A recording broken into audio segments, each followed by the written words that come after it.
नमस्कार बच्चों। आज मैं आपको क्षितिज भाग 2 के काव्य खंड से पद पढ़ाने जा रही हूँ। इसके कवि सूरदास जी हैं। सर्वप्रथम बच्चों मैं आपको कवि परिचय बताती हूँ। सूरदास को वात्सल्य सम्राट कहा जाता है। सूरदास भक्ति काल के कवि हैं और जो है ये सगुण और कृष्णाश्रयी शाखा के जो है वो प्रमुख कवि हैं। इनके गुरु वल्लभाचार्य जी हैं और इनका जन्म 1478 रुणकता मथुरा के निकट माना जाता है।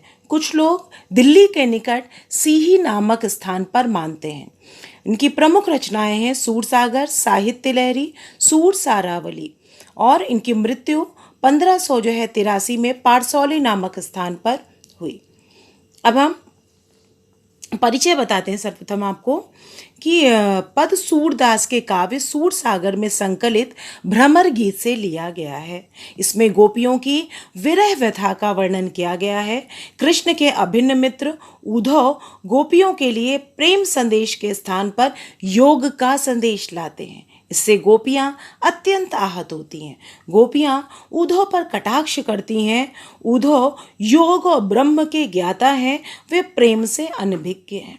आचार्य रामचंद्र शुक्ल के अनुसार सूरसागर का सबसे मर्मस्पर्शी अंश भ्रमर गीत है। बच्चों अब हम पद पढ़ेंगे और इसकी हम व्याख्या करेंगे।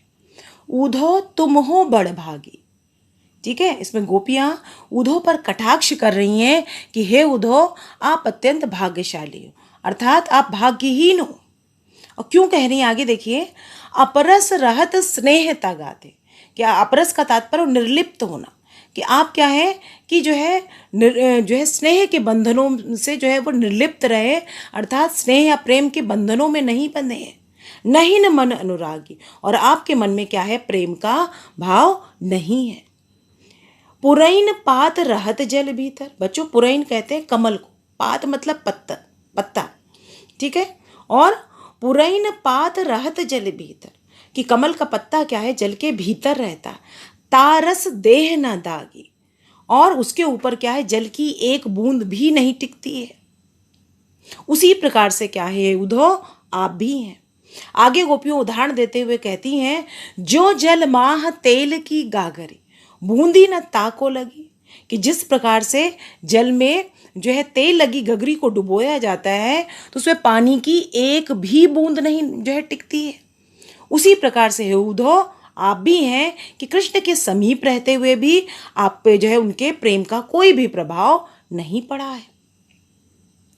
प्रीति नदी में पाँव न बोरो, कि आपने प्रेम रूपी नदी में कभी पैर नहीं डुबोया है, अर्थात आपने कभी भी किसी से प्रेम नहीं किया है। दृष्टि न रूप पर आगी, और आपकी जो दृष्टि है किसी के सौंदर्य पर मुग्ध नहीं हुई है। अब अगली पंक्तियों में देखिए बच्चों, अब हम क्या है कि गोपियों का वाक्य चातुर्य देखते हैं। गोपियां कह रही हैं सूरदास अबला हम भोरी। गोपियां कह रही कि जो है हम अत्यंत भोली हैं, हम अबला हैं और हम अत्यंत भोली हैं, और हमारा जो प्रेम है वह कृष्ण के प्रति अनन्य है, एकनिष्ठ है। और किस प्रकार से गुड़ चाटी जो पागी, कि जिस प्रकार से गुड़ से जो है वो चींटियाँ चिपकी रहती हैं, उसी में लगी रहती हैं, उसी प्रकार से हम जब हमारे शरीर में जब तक श्वास है तब तक हमें एकनिष्ठ भाव से श्री कृष्ण के प्रति अपने प्रेम से हम प्रेम करेंगे। अब इसमें हम शिल्प सौंदर्य देखते हैं। भाषा ब्रज भाषा है, रस श्रृंगार रस है, वियोग श्रृंगार है, गुण इसमें माधुर्य गुण है, अलंकार अनुप्रास है, पुरैन पात पावर्ण की आवृत्ति है, रूपक अलंकार प्रीति नदी प्रेम रूपी नदी, उपमा गुण चाटी जो पागे, उदाहरण अलंकार जो जल माह तेल की गागरी बूंद न ताको लगी, वक्रोक्ति उद्धव तुम हो बड़ भागी, क्योंकि यहाँ पर भाग्यशाली कहा जा रहा है पर वो उद्धव भाग्यशाली नहीं है, वे भाग्यहीन है, इसलिए यहाँ पर क्या है वक्रोक्ति है। और तत्सम व तद्भव शब्दों का प्रयोग किया गया है। शब्द शक्ति लक्षणा व व्यंजना है। शब्द की हमारी जो है 3 प्रकार की शक्तियाँ होती हैं, अभिधा लक्षणा व व्यंजना। अभिधा में सीधी सीधी बात की जाती है, ठीक है, और लक्षणा में अप्रत्यक्ष बात की जाती है, व्यंजना में व्यंग्य किया जाता। तो यहाँ पर लक्षणा और व्यंजना शब्द शक्ति का प्रयोग किया गया है। मुक्तक व गीतात्मक पद है। अब आइए बच्चों हम दूसरा पद पढ़ते हैं। मन की मन ही माज रही। गोपियां उधो से कह रही कि हे उधो, हमारे मन की बात मन में ही रह गई। काहि कहिए जाई कौन पे उधो, ना ही परत कही। हम किससे जाकर अपने मन की बात कहें, अब हमें सही नहीं लगता है, क्योंकि हम श्री कृष्ण के समक्ष अपने प्रेम को अभिव्यक्त नहीं कर पाए हैं। किसी अन्य के समक्ष हम जाकर क्या कहें, यह हमें उचित नहीं प्रतीत होता है। अवधि, देखिए अवधि क्या होती, भाषा होती है, और अवधि क्या होता है, समय होता है। अवधि आधार आस आवन की। श्री कृष्ण ने जो है मथुरा से आने की एक अवधि, एक निश्चित समय दिया था, और उसी आशा में उसी उनके आने की आशा में तन मन व्यथा सही। तन हमारे शरीर ने, मन ने इस व्यथा, उस पीड़ा को, वियोग की पीड़ा को सह लिया। अब इन जोग संदेश सुन सुन विरहन विरह दे। अब इस योग के संदेश को सुनकर हम विरहिणी क्या है कि विरह की अग्नि में जल रहे हैं। चाहत हुती गुहार जितते उतते धार बई, कि जहाँ से हम रक्षा के लिए जो है पुकार लगाना चाहते हैं, वहाँ से ही योग की धारा आ रही है। अर्थात कृष्ण से हम रक्षा के लिए कह सकते हैं, उन्होंने ही हमें योग का संदेश भेजा है। सूरदास अब धीर धरें क्यों, मर ज्यादा न लही। गोपियाँ कहने कि हे उधो, अब हमसे धैर्य धारण नहीं किया जा रहा है, और ना हमसे अब मर्यादा का निर्वाह हो रहा है। अब इसका शिल्प सौंदर्य बच्चों हम देखते हैं। भाषा ब्रज भाषा, रस श्रृंगार रस, वियोग श्रृंगार होगा। इसमें गुण माधुर्य गुण है, अलंकार अनुप्रास है, अवधि आधार आस आवन की, धीर धरई धावर्ण की आवृत्ति हो रही है, और विरहन विरह में क्या है, वर्ण की आवृत्ति हो रही है, और अंत्य अनुप्रास है, तुक मिलना है इसलिए अंत्य अनुप्रास है। पुनरुक्ति शून्य शून्य शब्द की आवृत्ति हो रही है इसमें, ठीक। तत्सम व तद्भव शब्दों का प्रयोग है, और मुक्तक व गीतात्मक पद है। अब बच्चों हम तीसरा पढ़ते हैं। इसमें गोपियों का श्री कृष्ण के प्रति अनन्य एकनिष्ठ प्रेम अभिव्यक्त हुआ है। हमारे हरि हारिल की लकड़ी। गोपियाँ कहनी है उदो, जो हमारे कृष्ण हैं वो कैसे हैं, हारिल पक्षी की लकड़ी के समान है। जो हारिल पक्षी होता है, एक पक्षी होता है जो लकड़ी को अपने पंजों में पकड़े रहता है, वैसे गोपियाँ कह रही हैं हमारे हरि अर्थात भगवान कृष्ण हारिल पक्षी के समान है, हारिल की लकड़ी के समान है। जैसे हारिल पक्षी लकड़ी को पकड़े रहता है, वैसे हमने क्या है कि कृष्ण की भक्ति को हमने अपना रखा है, कृष्ण को हमने अपना रखा है। मन क्रम वचन, मन से, कर्म से, वचन से, नंद नंदन उर, यह दृढ़ कर जकड़ी, कि हमने मन से, कर्म से, वचन से, नंद नंदन अर्थात नंद के पुत्र भगवान श्री कृष्ण हृदय में हमने जो है वो उनको जो है वो जकड़ रखा है, हृदय में जो है उनको हमने धारण कर रखा है। जागत जागते समय, सोवत सोते समय, स्वप्न में, और दिवस निशी, और दिन में रात में, कान्हा कान्हा जकरी, हम कान्हा कान्हा की रट लगाए रहते। जागते समय, सोते समय, और स्वप्न में, सपने में, दिन में, रात में, कान्हा कान्हा की रट हम लगाए रहते हैं। सुनत जोग ऐसी, और सुनते हमें जो है योग ऐसा लग रहा है, सुनते हुए हमें योग जो है ऐसा हमें प्रतीत हो रहा है उदो, जो कड़वी ककड़ी, कि जिस प्रकार से जो है कोई कड़वी ककड़ी हो। सूतो व्याधि हमको ले आए, और ये हमारे लिए योग क्या है, एक व्याधि, एक बीमारी के समान है। देखी सुनी ना करी, जिसको हमने ना देखा है, सुना है, और ना कभी किया है, ठीक। यह तो सूरत नहीं ले सौंपो।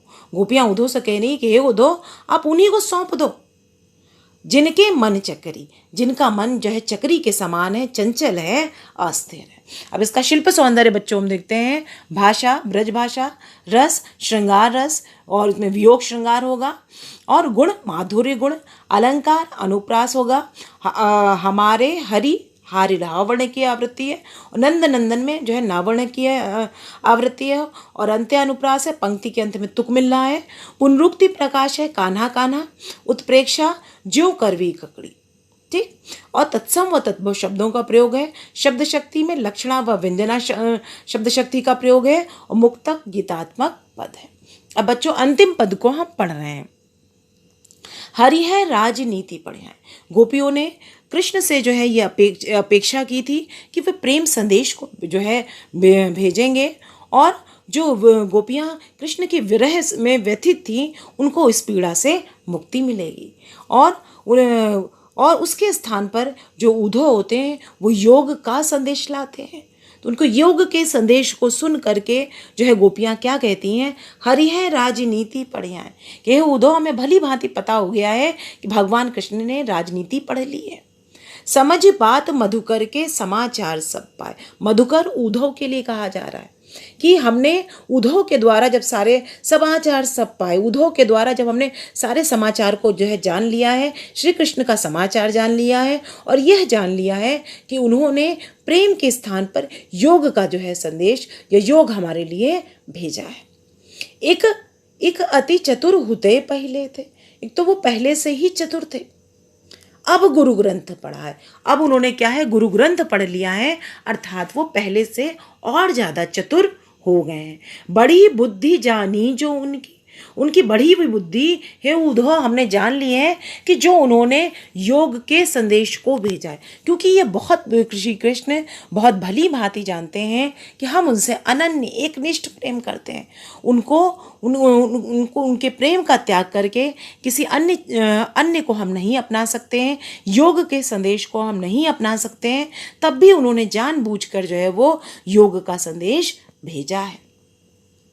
गोपियाँ कहती हैं उद्धव पहले के लोग जो थे, उद्धव भले लोग आगे के, कि उद्धव पहले के लोग अच्छे थे, भले थे, परहित डोलत धाय, जो दूसरों के हित के लिए कार्य करते थे। ठीक है, जो दूसरों के हित के लिए दौड़ते थे, दूसरों के हित के लिए कार्य करते थे। अब अपने मन की फेर पहिए चलत होते जो चुराए। गोपियाँ जो है उद्धव से कह रही कि हम आपके योग को अपना सकते हैं, लेकिन शर्त यह है कि हमारा जो मन श्री कृष्ण ने मथुरा जाते समय चुराया था, उस मन को, हमारे मन को वो वापस कर दे। इसमें गोपियों का वाक्य चातुर्य है।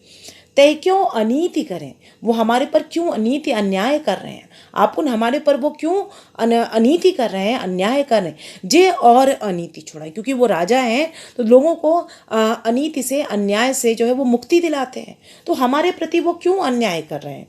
और राजा धर्म तो यह सूरदास कहते हैं कि जो है गोपियाँ कह रही हैं कि उद्धव से कहती हैं कि हे उद्धव, राजा का धर्म तो यही है कि जो प्रजा ना जाहि सताए, कि जो अपनी प्रजा को ना सताए, उसके हित के लिए, कल्याण के लिए कार्य करें।